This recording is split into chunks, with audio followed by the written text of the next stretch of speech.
Hello, Freshwater Frequency. I'm Alex Lindsay here at the Great Lakes Backstage. I'm here with Madstarr. What's going on, man? How you doing? We're doing great, man. We're going to talk about the new album Madstarr just dropped. We're going to talk about the upcoming show we have at the Grog Shop on July 9th.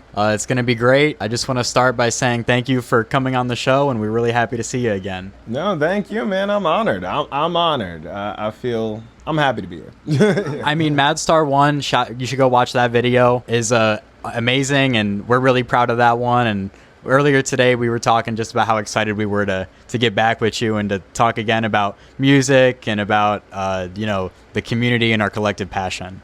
So thank you so much. Yeah, I remember the first time that you guys had approached me with the interview, I was like, okay, I don't think I've really been approached for an interview in that way.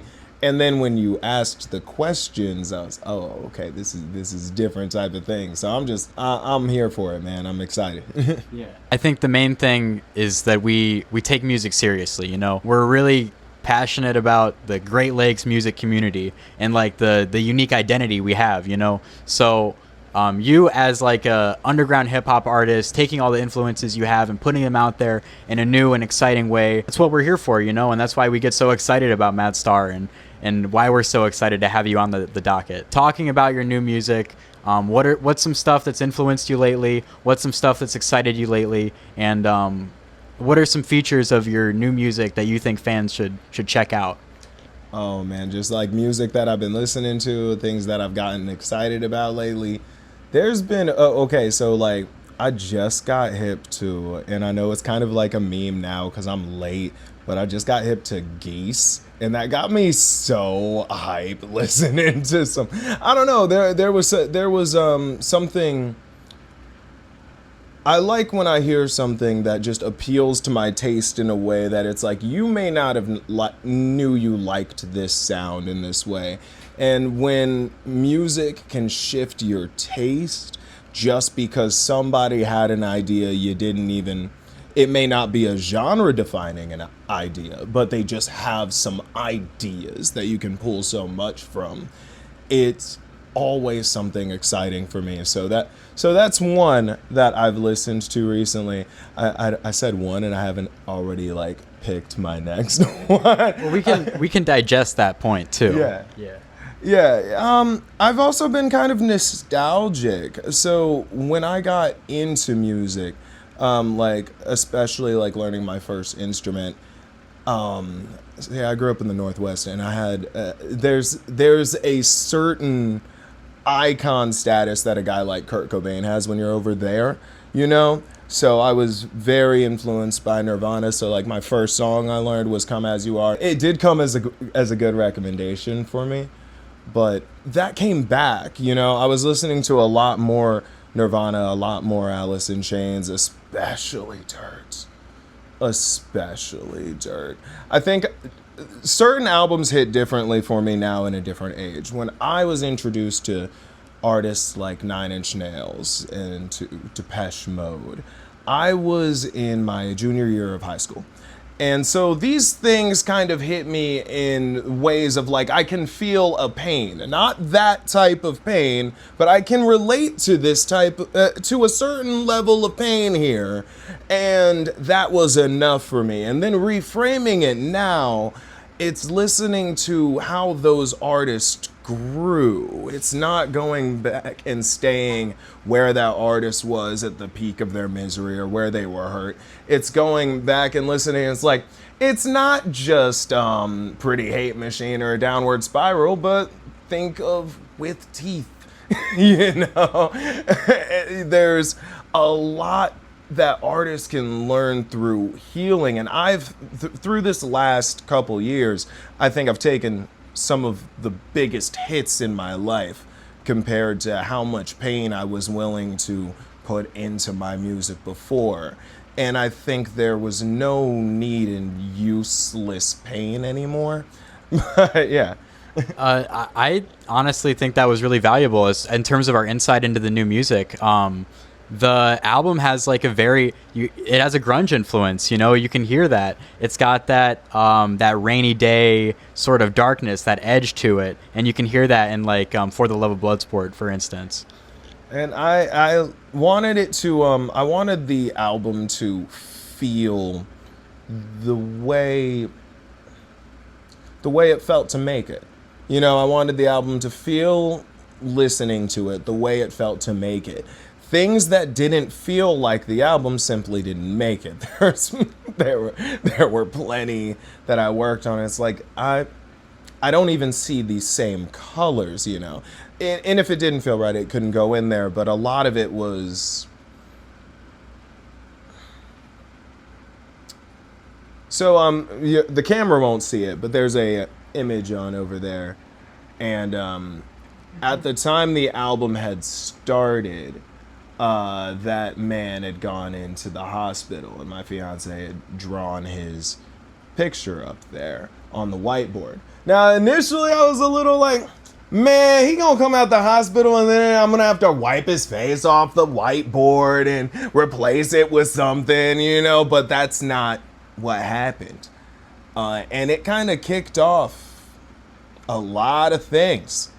And, you know, that was when it rains, it pours. When it rains, it pours. And so one thing was this album needed to be done. It needed to be over because a lot of I break up my life into what I was working on at the time, because I may be working on something for years to like a year to multiple years at a time. So when I have memories of things, it's like, oh, that was during, you know, that was during this time frame, and I needed this time frame to be wrapped up. I was done. And the last thing really came its name, ad nauseum, because I'll do this to death.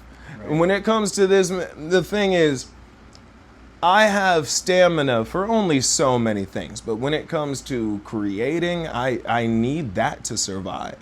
I'm always going to create, and I will do it to death.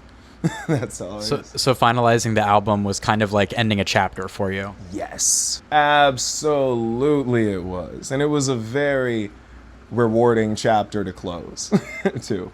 Mm-hmm. That's satisfying. I mean, for me, I feel like it's like a lot of albums we hear, it's an album that represents growth of an artist, both personally and through their music. And I think one of the things that we really enjoyed about it here at Freshwater was the variety of sound. I mean, was this the first album that you produced entirely yourself? Yeah, it was. It was the very first one that I produced myself, and there were a couple reasons for that, but the main one was actually, you know what? I will go into a couple reasons. There's one of the first songs I made, and when I mean one of the first songs, I mean one of the first songs I made as a rapper. It's called "In the Back Off the Side Far Away." It's actually named after a Nine Inch Nails lyric. It's the opening song to The Fragile, I believe, and its name escapes me right now. But he says it at the end. Anyway, that song I really stand by. Even though I listen back and I'm just like, what were you talking about? Sometimes, I felt like that was so close to, it was closer to my ideal vision than I even knew at the time. So when I look back at it, I think is one of those moments where it's like, you were closer than you even knew. Anyway, somebody else did the song bigger, and they bought the same beat. And it's like, I bought that beat, but now I can't do a video for that song on YouTube, and I can't make a claim because they bought it bigger. And that's not the only time that's happened. And I feel like the more I do this, and I have to kind of compromise with another artist's taste who I may not ever meet, working with artists that, working with a producer exclusively, or working with them directly, like meeting Astral Housefly. That was something where I was like, man, you know, I kind of, when I have somebody like him, or like a Janari Komet, who even got me into producing and recording my own vocal, because I've recorded all my own vocals since Pink Lemonade, but prior to that, Komet did it.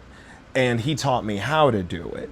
And after seeing Housefly uses a different program than I use. I use FL Studio, but he kind of, watching him just build it in front of me, you know, it was never like, I think I can do this.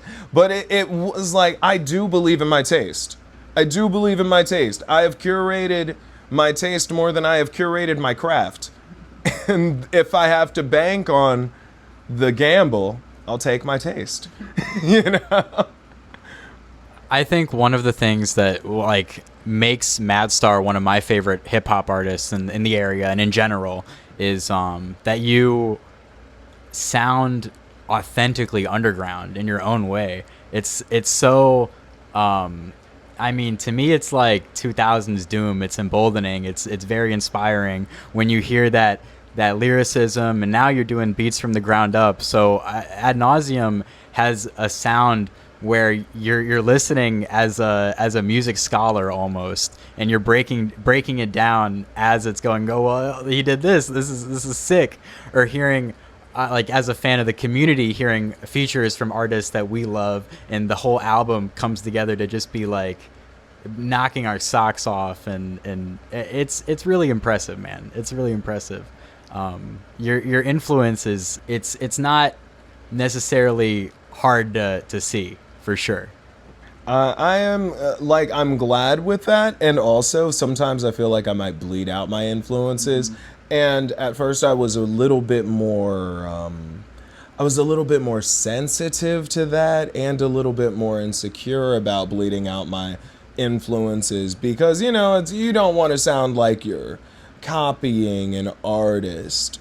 But I think there was something about this one where it's just like, hey man, now if I have full access to everything, I just have to make the most authentically me record I've ever made and allow myself to do it. And if it works, it works. If some people are turned off in the first minute, those are the right people to have turned off in the first minute, I think I got so sick of trying to pitch my music to everyone who knows me. What point is that? Everyone who knows you, one, is not a music fan like that. And that's not to say that they're like a casual in a bad way. There's nothing wrong with casually consuming music. It's probably less, I don't know, you probably spend less time on it than me, and that's fine. And then that's fine. But not everybody that knows me signed up to be a fan of me. And so now I just make the music to be the music. I want it to come to those who are gonna listen to it, and here you guys are, and it's like, I know that you've listened to my record, not felt like you had to, and that's awesome. I think one of the things that I really love about this business that we started is that it's exposed us to local music, and it's gotten us to curate our taste and to find artists that we genuinely really fuck with. Like the whole, all of the artists on the lineup on July 9th at the Grog Shop are curated to be the artists that we want to see, the guys that we want to blow us away. I mean, Hell yeah. the whole aura that the scene is trying to that this show is trying to cultivate is good, solid underground music that represents Cleveland well and authentically. Yeah, and those guys, I mean, so I know I've already talked about Housefly, so let me also talk about All the Hype a little bit too, because so when those guys reached out to me, I kind of didn't know what to expect the first time. It was I felt like I had a mixed bag of people reaching out to me after my first couple albums. Sometimes it was people who had never listened to my music before just sending me a beat pack. Like, yeah, man, this is totally for you. You listen to that, and it's like, there's not a single beat on here. Control V. Yeah, I won't do anything good on this beat, because there are beats that if you put me on, I will be whack. I promise you there are. And I know how to pick my cup of tea. But I've also been trying to widen that out. because a lot of the people other than Komet and them, I was mainly, there were a lot of people I worked with on Twitter. Like, you heard Know It All on Caesar's Palace. It was no surprise to me where he was. But hearing all the hype, he was up the road. And so I go up there, and Astral Housefly starts making a beat on the fly. I felt like I was in the cave with Kenny Beats. I felt like I was the pressure was on. The pressure was on. I didn't know what to do in there. And then all the hype, he starts penning. The pressure was really on. I didn't write in the room with anybody. I spent time working on it. I wrote my whole first album in between lunch breaks at work. And that's when we did that. The double track. Plum Brandy. Mm-hmm. I think in terms of like on the fly production, no pun intended, Astro Housefly is like balls to the wall, the best in the scene that I know of. That's how I am when it comes to just fly in general. Yeah. Like for me, I've learned a lot through. I used to produce my own records long before I rapped. There was a rock stint we won't talk too much about, but I hadn't done it since. But the stuff I learned through working with both Komet and working with Astral Housefly gave me the confidence to take what I learned from them, move on it, and give it a shot, man. And if it's a L, it's a L. I think like in terms of collaboration, one thing that we always like to see as fans is artists who are super collaborative, and as community builders within media, it's nice to see collaborations and connections within the industry. I mean, it's been cool learning about that as we've gotten started with it. I think collaboration is one of the, I won't say it's unique to hip-hop, but it's very disproportionate to hip-hop in a great way. Because collaboration, if you're open to it, you can learn a lot from working with other artists. If you also are like myself in the way that you have a fun, educational, competitive edge to your craft. Because yes, I don't go into every collaboration wanting to give you 50. In fact, that's not really it. If I want you over here, I want you to have the floor and show not only my audience, but me what you could do on this beat. How would you do this beat? Because some of the time I know how I'm gonna attack the beat. Don't show up on my beat and flow like me. There's no point in that. I know what I'm gonna do. And if I wanted to flow like me on the beat, I probably wouldn't have called you for the second verse, So it was also exciting for me for all the hype when I sent him the beat for the Hitchcock, which also was going to get another title, but I couldn't come up with one, so it got its working title, which was Hitchcock. And then I added orchestral. But I mean, when I sent him that beat, I asked him if he wanted to take the part with the slide guitar or the part without it. And he surprised me. I thought he was going to take the opposite. So it was like, oh, okay. So I had to really work on that track. I felt like I challenged myself a lot unintentionally because I want it to sound like this. Thus, I need to step up as an artist to get there. And I felt like that was something that I am capable of doing because I've collaborated with so many artists who attack this like the craft that it is. We just did an interview with Jimmy DeGunna yesterday, who's another one of the guys on the docket. And one of the things he said was very similar to what you just said. He said he does not like working with casuals when it comes to collaboration. He said, I'm all for people doing music as a hobby, but I don't want to work with you if you're doing music as a hobby. He wants them to take it seriously. That is something that I won't say that so there's not a hard rule, but I know it when I see it. And I think a big thing for me is your willingness to invest in your craft. Whether it is your time, whether it is your money, whether it is making other forms of sacrifices. If you're not willing to sacrifice or invest in yourself for your craft, why should I? So if it's, hey man, I listened to the album, you want to do a feature with me? And it's like, you've released nothing? Why?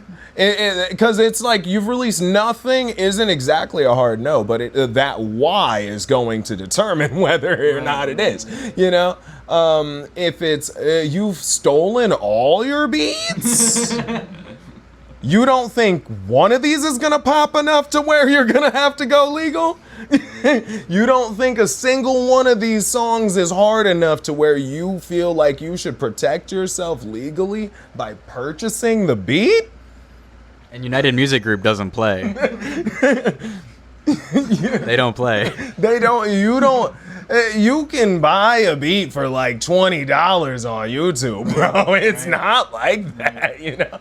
The tags are all in. Yeah, right. You know, I've bought a beat and forgot the tag in because I've had the tag before I had the money. You know what I meant? And then it's like, you know what? It was there was one where the tag was kind of hot. The tag was hot. After a while, I was like, keep the tag too. You know. But yeah, the thing is, you got to take the craft serious. I've been lucky enough to where I did have people I was able to record with people. I haven't had to go buy studio time. But if that is the sacrifice you have to make, and you gonna come up to me telling you the hardest, I think you could probably lay down whatever an hour. And I know dudes who do not charge much an hour. Mm-hmm. And they want your stuff to sound good because that's part of their reputation. You're not just going into somewhere spending $50 an hour in this economy for someone who doesn't even care what it sound like, you know? Like nobody wants to go and pay $50 an hour for the guy to be sitting in the corner on his phone. No, you spend an hour setting up. Anything else you want to tell the audience about Ad Nauseum or about maybe the performance? Because we're gonna have a collaborative show. I mean, we got a brand new song with a artist who you haven't been on stage for a little bit, right? Yeah. I haven't worked with I haven't had a new track with Hype for a minute. Right. And then we have the track with Domingo that I'm really excited about. So I'm just excited to perform some new music. I love performing new music, and I'll find I don't know if I want to say, because I was gonna say I might have new ways of performing it, but I really can't guarantee that. We can neither confirm nor deny that one. Yeah, I really can't guarantee that. I don't know if I'd keep that in, bro. This is Alex Lindsay and Madstarr. Oh, yeah, and Madstarr. signing off with the Great Lakes Backstage. Be there or be square. Thank you, and good night. That was awesome, guys. That was perfect on timing, too.